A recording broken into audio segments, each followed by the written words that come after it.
Welcome back to Talk for Peace, everyone. Today, we're diving into a concept that sounds almost contradictory to our modern go, go, go world, Wu Wei. It's an ancient Taoist principle, often translated as effortless action or non-doing.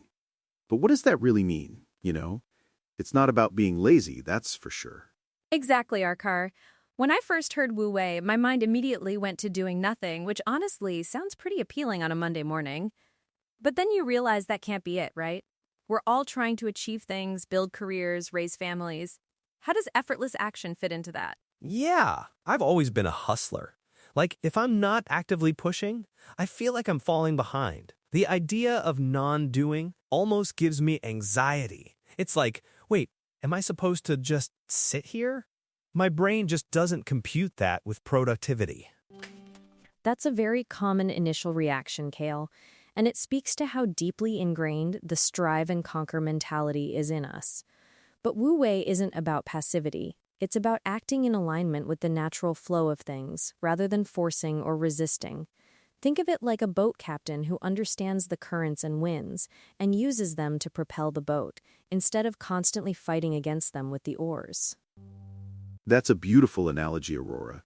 It's about working with the energy, not against it. And it's so much more sustainable, isn't it? When you're constantly forcing, you burn out. But when you find that flow, things just seem to happen. Okay, I'm starting to get it. So it's less about literal inaction and more about a quality of action. Like a swimmer who glides through the water rather than thrashing about. They're still swimming, still moving forward, but with less resistance. But how do you even know what the natural flow is? Because sometimes you have to push. You have a deadline or a project that really needs that extra oomph. Is Wu Wei saying don't do that? It's about discerning when to push and when to yield. It's not a blanket rule to never exert effort. Rather, it's about being present enough to recognize when your effort is truly effective and when you're simply creating more friction.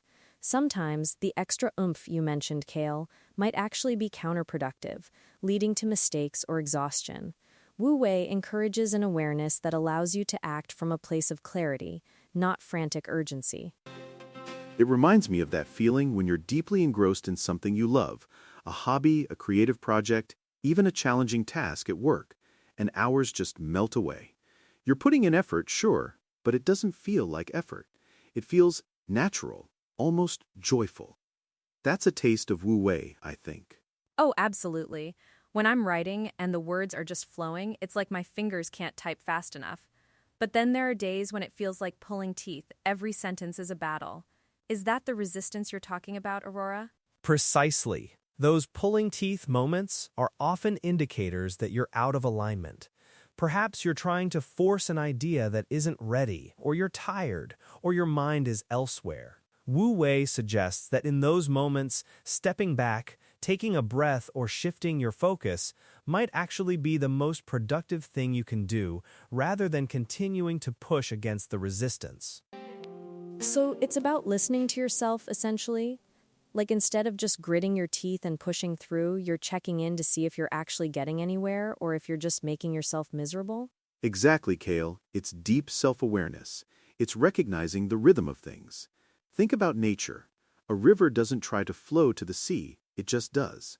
A tree doesn't try to grow, it unfolds naturally. We too have an inherent wisdom, a natural way of being that we often override with our intellect and our shoulds. That's beautiful. But it sounds incredibly difficult to practice in a world that constantly tells us to hustle harder, grind it out, make it happen. How do you reconcile those two very different philosophies? It is challenging, no doubt. But the beauty is that Wu Wei isn't about escaping the world. It's about engaging with it more effectively and harmoniously. You can still be ambitious, driven, and successful, but you approach tasks with a different mindset. Instead of imposing your will on every situation, you become more observant, more adaptable, seeking the path of least resistance where possible.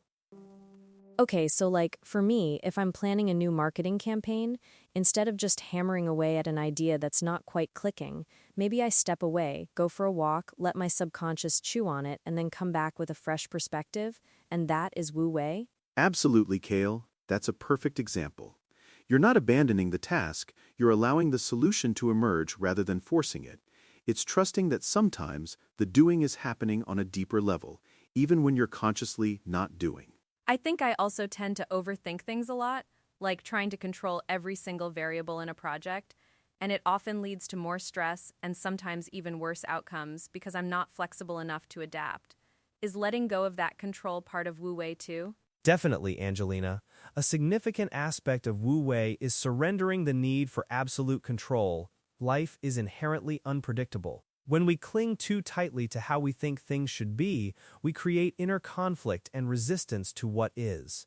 Letting go doesn't mean you don't plan or strategize, but it means you hold those plans lightly, ready to pivot when circumstances change, without emotional turmoil. Man, that's powerful. I can see how that would reduce so much stress. Like instead of fighting against unforeseen obstacles, you just kind of adjust your sails. Exactly, and it actually makes you more effective. When you're not bogged down by internal resistance, you have more mental energy to devote to creative problem-solving and authentic action. It's about efficiency in a holistic sense, not just getting things done at any cost. So how do we start incorporating this? Because it sounds great in theory, but retraining a lifetime of push, push, push seems like a monumental task. Start small. Begin by simply noticing. Throughout your day, observe moments when you feel you're forcing something, whether it's an idea, a conversation, or a task. When you catch yourself, just pause. Ask yourself, is there a gentler way here? Am I trying to push a rope? Sometimes, that pause is all you need to shift your approach. Mindfulness practices, like meditation, are excellent for cultivating this observational skill. I can try that, just stopping and asking. I mean, my instinct is usually to just double down and push harder, especially when something's not working. So this would be a complete flip. And that's why it's a practice, Kale, not a destination. It's a continuous process of unlearning and relearning. What about those moments, Aurora, when the flow feels almost spiritual, like athletes in the zone? Ah, yes. The zone is a perfect example of Wu Wei in action. When athletes reach that state, they're no longer consciously thinking about each movement. Their body and mind are completely harmonized with the task. There's no internal resistance, no self-doubt, just pure, uninhibited action that feels effortless, even though it requires immense skill and training. That's the pinnacle of embodied Wu Wei. It's like they become one with their sport, and that's often when they achieve their greatest feats, right? Not when they're overthinking every step. Man, I wish I could get into the zone when I'm doing my taxes. That would be epic. But seriously, it makes sense. When you're just letting it happen, your full potential seems to unlock. It's not just about peak performance, though. It's also about finding peace in the everyday. Imagine approaching your daily chores, your commute, even challenging conversations with that same spirit of allowing, observing, and acting appropriately without unnecessary struggle. That sounds like a whole new level of living. Less emotional exhaustion, more mental clarity.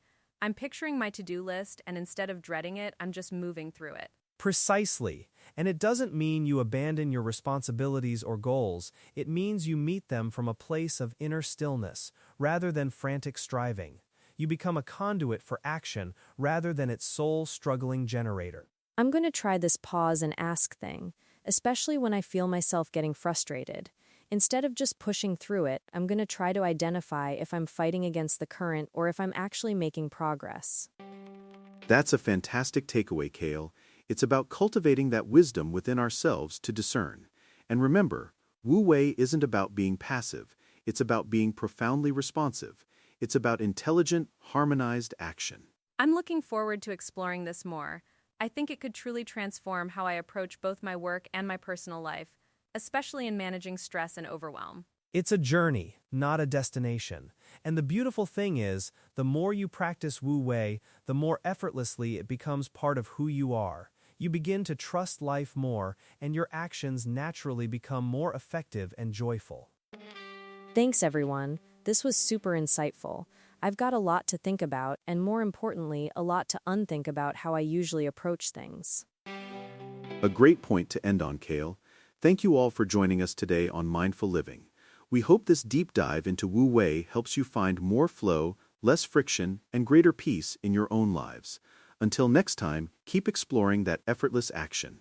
Goodbye.